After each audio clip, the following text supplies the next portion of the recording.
Saya bertahun-tahun menunggu intuisi dari semesta sampai saya bisa memahaminya. Dan sekarang saya berani menyampaikan ini di muka publik karena saya sudah benar-benar firm meyakini. Ternyata ini lebih dahsyat daripada hukum sebab akibat. Lahu muakibatun mimbaini yadaihi wa min khalfihi. Bagi manusia ada akibat yang selalu mengikutinya secara bergiliran. Silakan, Bapak Ibu mau melakukan apa? Bapak Ibu mau memikirkan apa? Merasakan apa? Membicarakan apa? Ingat, semua yang terjadi itu adalah getaran yang sedang kita pancarkan ke semesta. Dan setiap aksi pasti ada reaksi. Jadi sebetulnya kita dalam hidup ini sedang diajarkan untuk belajar menanggung konsekuensi dari semua yang kita lakukan. Itu yang disebut dengan akibat. Makanya bahasa Arabnya keren ya. Lahu muakibatum mimbaini yadaihi wa min khalfihi. Bagi manusia ada akibat yang selalu mengikutinya bergiliran di muka dan di belakang. Bingung kan? Bingung apa tidak? Atau enggak bingung Bapak Ibu? Saya baca ayat ini bingung dulu. Di Bapak Ibu enggak ya? Saya nanya, bingung apa tidak? Biasanya kalau mengikuti itu kan di belakang. Ini mengikuti tapi di muka. Baru sadar kan bingungnya? Tadi itu kalian bilang bingung sebetulnya hanya supaya disebut mikir aja sebetulnya. Kan baru kelihatan bingungnya setelah dijelaskan, betul nggak? Gitu dasar kalian itu. Jadi yang namanya akibat itu selalu mengikutinya dari belakang. Betul nggak? Ini akibat kok mengikutinya di muka. Oh, saya bertahun-tahun menunggu intuisi dari semesta sampai saya bisa memahaminya. Dan sekarang saya berani menyampaikan ini di muka publik karena saya sudah benar-benar firm meyakini. Kenapa?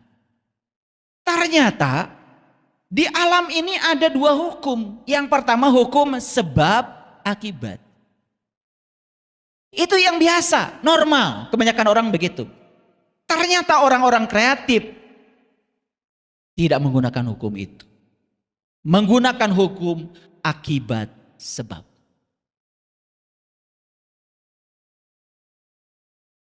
Kalau kita bersyukur terhadap apa yang sudah terjadi pada kita, biasa. Makanya orang-orang kreatif menciptakan satu cara mensyukuri apa yang belum terjadi. Dan merasakan seolah-olah yang belum terjadi itu sudah terjadi. Itulah yang disebut dengan hukum akibat sebab. Ternyata ini lebih dahsyat daripada hukum sebab akibat. Mengikutinya di muka. Wah, harusnya ini bayar. Gak apa-apalah ya, saking tingginya ilmu ini gratis. Yang penting janjinya tadi ya, apa tadi? Melakukan kebaikan tanpa pamrih. Sedang di mana Bapak Ibu sekarang? Sedang di sini. Ketemu siapa Bapak Ibu? Ketemu saya. Mau melakukan kebaikan apa? Janjimu. Awas itu. Udah janji tadi ya. Mantra yang sebegitu mahalnya itu udah saya bagikan. Ya, oke, lanjut. Ini harus bisa dimengerti, ya Bapak Ibu. Mana coba? Bahagia dulu, sukses dulu. Orang yang sukses dulu baru bahagia, dia sedang menggunakan hukum sebab akibat. Jadi nggak? Nanti kalau saya sudah sukses, saya akan bahagia. Pada saat dia mengatakan kalimat itu, jujur, dia sedang bahagia atau sedang sedih? Sedang sedih. Nah, hukum tarik-menariknya mengatakan sedih akan menarik sedih. Jadi sukses yang dia idamkan tidak akan terjadi. Kenapa? Karena dia menggunakan hukum sebab akibat. Kita sekarang kreatif menggunakan hukum akibat sebab. Saya akan bahagia saat ini juga. kesuksesan akan datang. Kenapa? Karena bahagia akan menarik kebahagiaan. Oke, saya kasih PR lagi.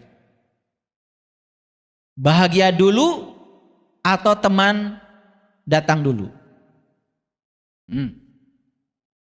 Kalau teman datang, saya akan bahagia. Satu teman belum tentu datang.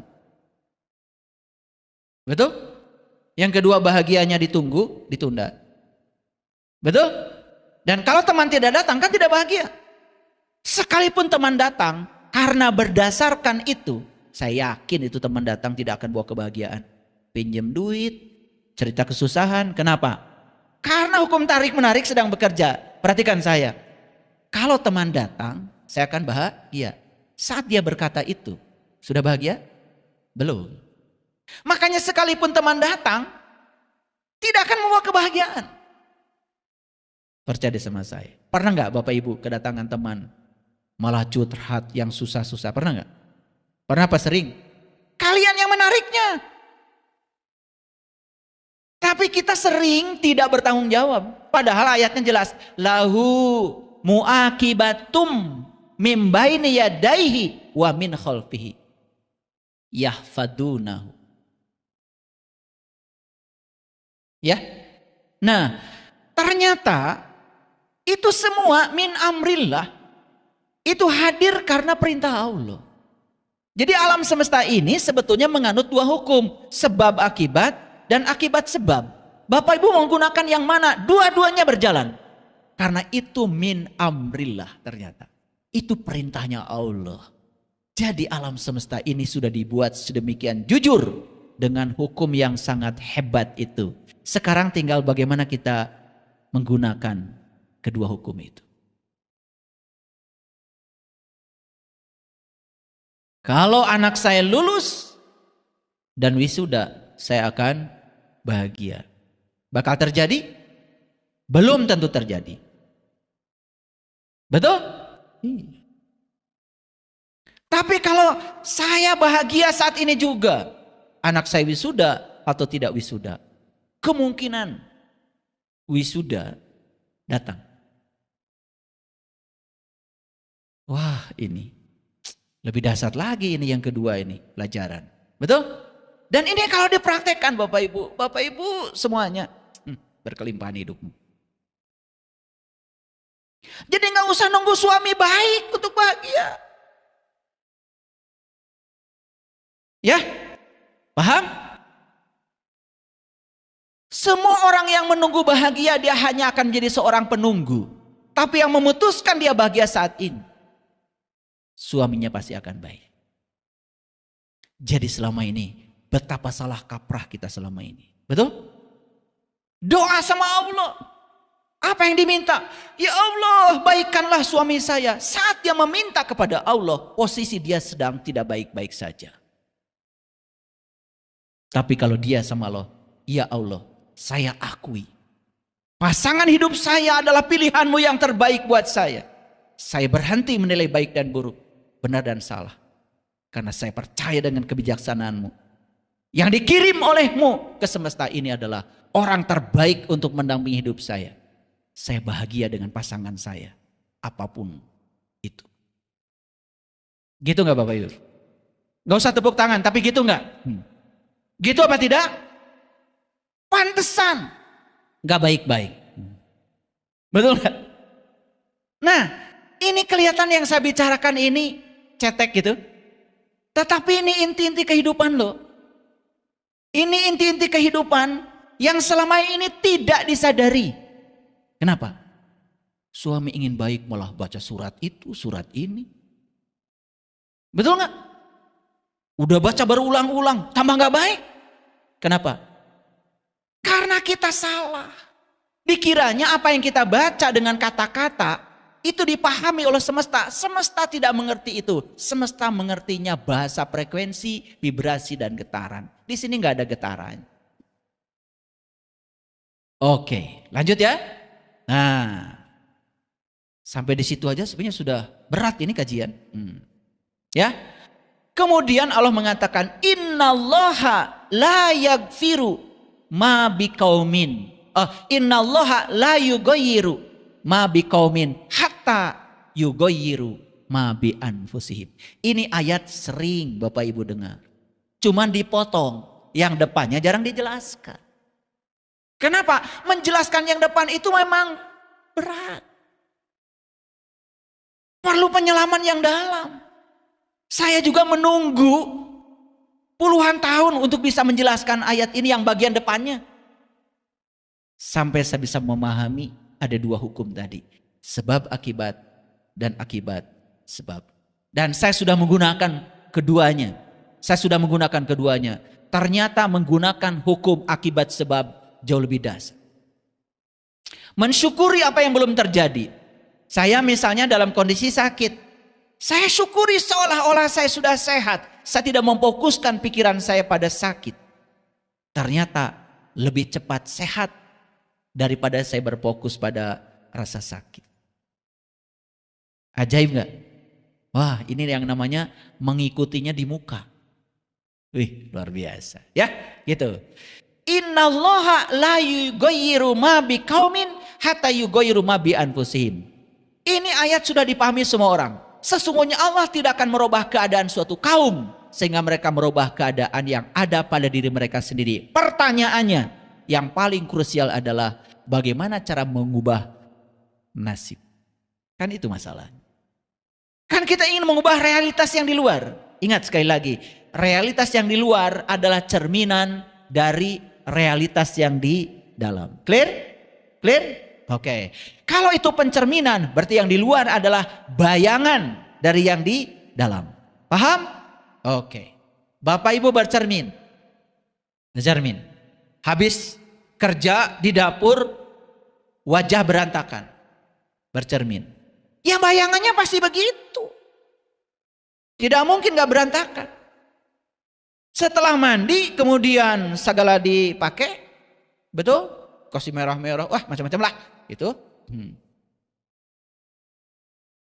Ya pasti bayangannya kayak gitu lagi. Ternyata bayangan tidak akan berubah jika kita tidak mengubah objek yang dibayangkan oleh cermin. Jadi semakin jelas realitas yang di luar tidak akan berubah kalau realitas di dalam tidak kita ubah. Ternyata saya menemukan orang yang berkelimpahan dengan orang yang kesulitan dalam hidupnya hanya perasaannya yang berbeda. Yang satu merasa berkelimpahan, yang satu merasa kekurangan. Yang satu percaya bahwa dia akan berkelimpahan, yang satu tidak percaya kalau itu akan terjadi. Itu yang membedakan. Bukan Tuhan membedakan nasibnya, Tuhan macam apa membeda-bedakan hambanya. Makanya Tuhan tidak akan mengubah nasibmu. Betul? Kalau kamu yang tidak mengubahnya. Nah sekarang dimensi mana yang harus kita ubah? Luar apa dalam? Wah luar biasa. Jadi nyambung sekarang kajiannya. Mengubah realitas dunia dengan menggunakan kekuatan langit. Jadi langit kitanya harus dimunculkan kekuatannya. Itu yang keren. Ya, nanti saya akan kasih seksi khusus. Ya, hari ini kita akan meditasi sebentar. Nah, itu ayat sering dijelaskan oleh banyak orang, betul? Tetapi pertanyaannya, bagaimana mengubahnya? Nah, hal yang paling krusial yang harus Bapak Ibu ubah sebetulnya adalah mesin pencipta realitas yang ada dalam diri kita yang bernama alam bawah sadar. Oke, itu yang harus diubah. Ya, nanti kita ubah ya programnya. Nah, ini sudah saya jelaskan. Nah, dalam Quran surat Al-Mu'minun ayat yang pertama, kan ada kata-kata qad aflahal mu'minun. Ya, ada kan? Sering baca kan? Sering pada hafal. Jadi itu ayat jelas sekali. Berbahagialah orang yang beriman. Jadi orang beriman itu cirinya apa? Bahagia. Sudah bahagia Bapak Ibu?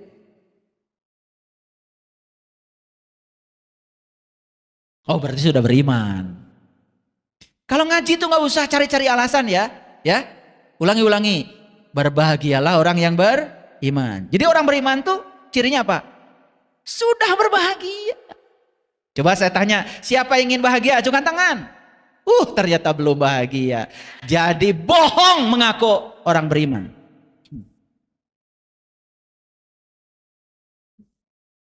Bohong. Bohong. Saya tanya tadi, Bapak Ibu sudah bahagia? Sudah. Kan harusnya ketika saya suruh acungkan tangan siapa yang ingin bahagia, nggak usah acung tangan, kan sudah. Gimana sih kalian ini? Aduh, ngasal memang ngajinya ya. Baru terjebak ya. Ya. Yang acung tangan kan belum bahagia. Nah konsekuensinya yang acungkan tangan ini bukan soal belum bahagia, belum beriman. Betul nggak? Lah kan tadi saya bilang ciri orang beriman itu sudah bahagia. Berarti yang belum bahagia belum beriman. Sok mau cari alasan kemana?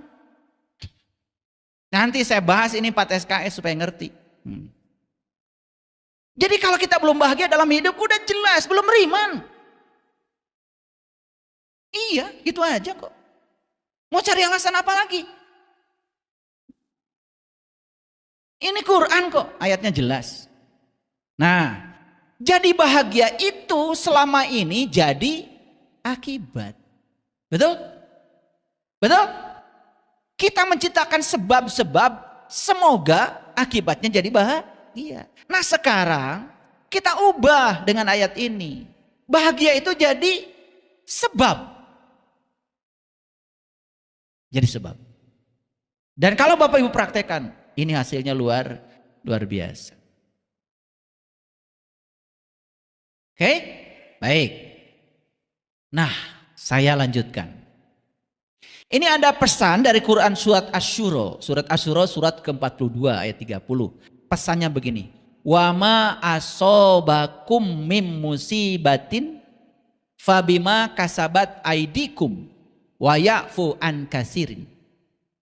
Dan apa saja musibah yang menimpa kamu, maka adalah disebabkan oleh perbuatan tanganmu sendiri. Dan Allah memaafkan sebagian besar. Aduh, ayat ini keren. Perhatikan saya semuanya. Jadi musibah itu adalah sebutan buat segala sesuatu yang disebut buruk, bukan? Buat sesuatu yang tidak diharapkan kedatangannya, bukan? Betul? Kalau sesuatu yang diharapkan kedatangannya kan sering disebutnya berkah. Betul?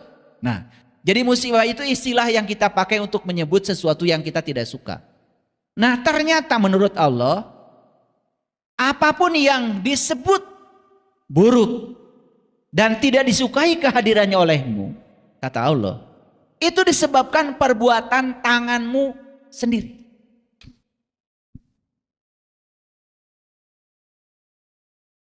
Nah, kalau begitu, yang namanya kebaikan dari mana? Kebaikan mutlak dari Allah.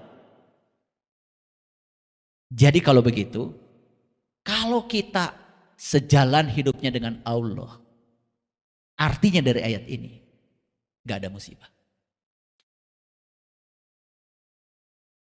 Makanya orang-orang barat menyebut Allah itu cinta, love. Tapi cinta bukan rasa perasaan. Cinta yang dimaksud mereka itu adalah kekuatan positif. Makanya Ronda itu membuat buku judulnya The Power. Secret of the Power. Apa yang diceritakan? Yang diceritakan di buku itu adalah bagaimana kita bisa memancarkan cinta. Kekuatan positif maksudnya. Dan itu yang menarik semua hal yang positif dalam hidup. Makanya dalam hidup cuma ada dua. Ada cinta dan ada ketiadaan cinta. Gitu aja. Jadi sebetulnya ketika kita menarik hal-hal yang tidak kita harapkan dalam hidup, sebetulnya kita sedang mengalami ketiadaan cinta. Gitu aja. Nah, ketiadaan cinta, kalau cinta itu adalah Dia, Tuhan, sumber kekuatan positif, berarti ketiadaan cinta itu sebetulnya adalah kehampaan diri dari perasaan kehadiran Tuhan.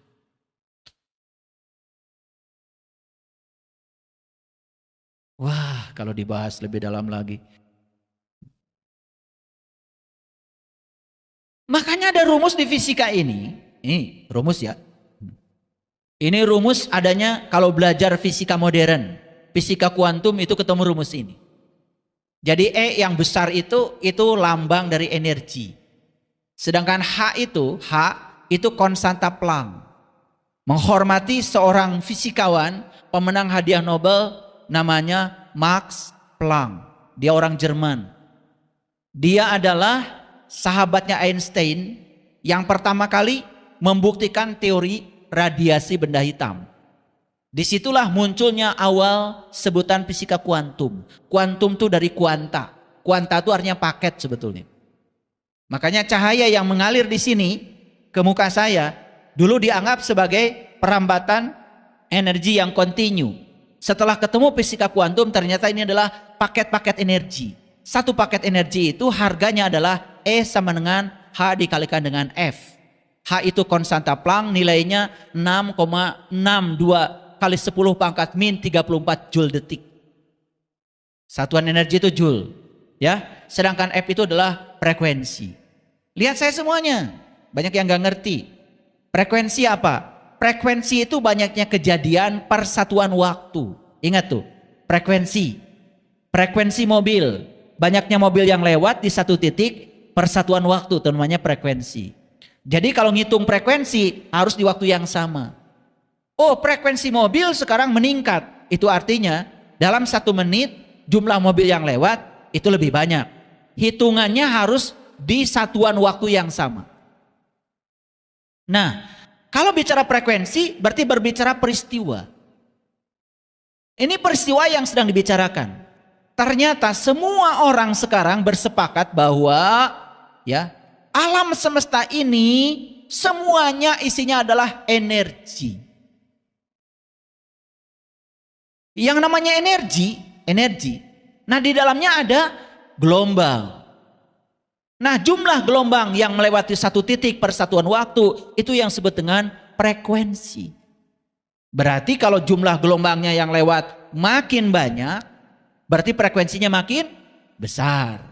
Makanya energi sama dengan konstanta kali frekuensi. Energi dengan frekuensi berbanding lurus. Makin besar frekuensinya, makin besar energinya. Clear? Clear? Oke. Pernah difoto nggak pakai sinar X? Pernah kan? Ya. Ada yang patah di kaki. Nggak kelihatan tuh pakai mata kasat. Oleh karena itu maka minta bantuan X-ray, sinar X. Nah, sinar X itu sinar yang frekuensinya besar sehingga energinya besar. Gitu. Makanya dengan menggunakan sinar X ternyata dia bisa menembus daging sehingga tulang yang patah itu menjadi jelas, bisa di print out. Sehingga dokter memastikan gini loh cara terapinya. Gitu. Paham ya? Jadi sinar X itu ya sinar dengan frekuensi tinggi. Beda dengan sinar dari lampu ini. Ini frekuensi rendah. Nah, frekuensi berbanding terbalik dengan panjang gelombang. Makanya sinar yang datang ke sini ini frekuensinya rendah, panjang gelombangnya besar. Nah, kalau sinar X frekuensinya besar, panjang gelombangnya pendek.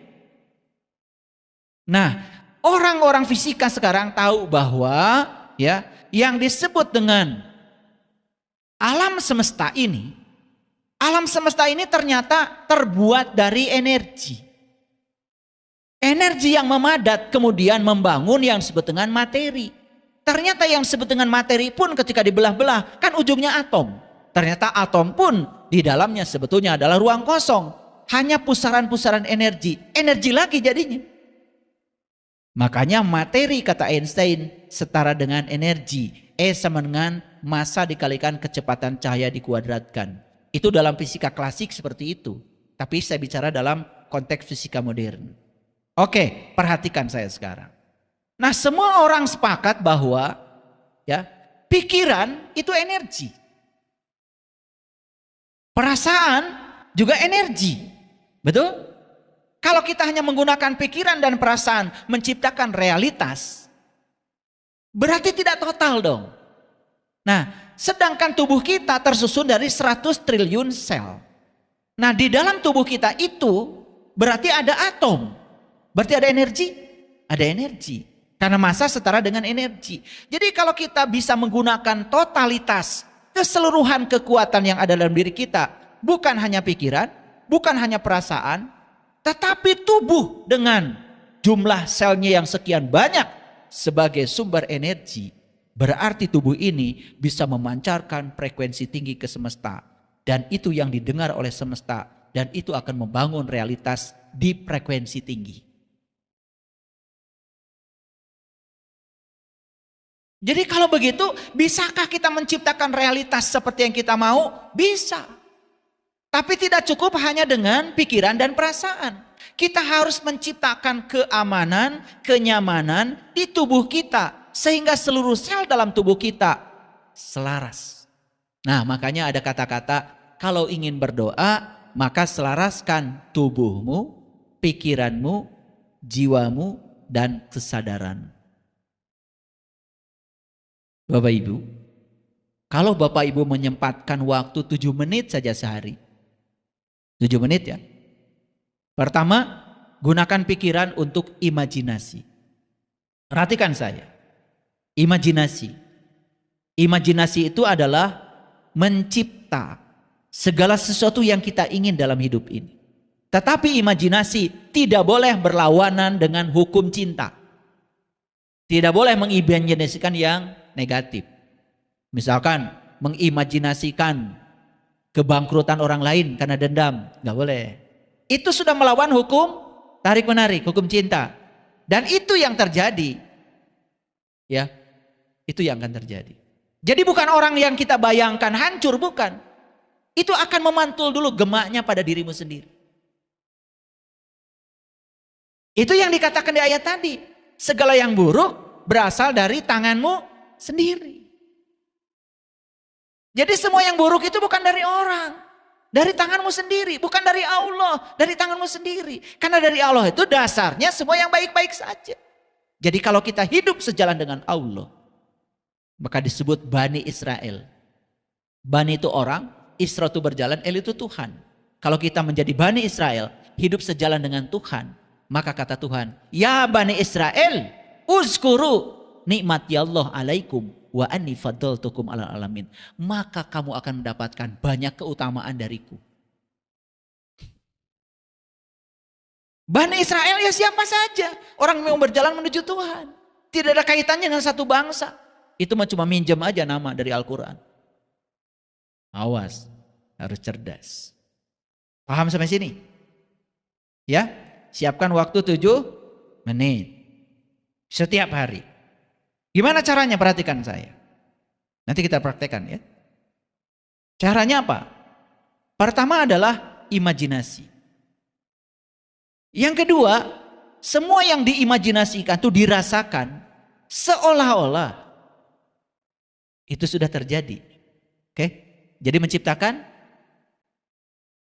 menciptakan akibatnya duluan. Ya, di muka, bukan di belakang. Nah, tetapi di saat yang sama, tubuh kita harus dalam keadaan aman, nyaman. Dan tubuh kita sedang memproduksi hormon-hormon positif yang membuat tubuh kita memiliki keselarasan dengan pikiran dan perasaan kita. Gimana caranya? Disitulah pentingnya sebelum dimulai, lakukan dulu olah nafas. Jadi kesadaran nafas kita ini harus dibangkitkan dulu. Ketika kita menyadari nafas, apa yang terjadi?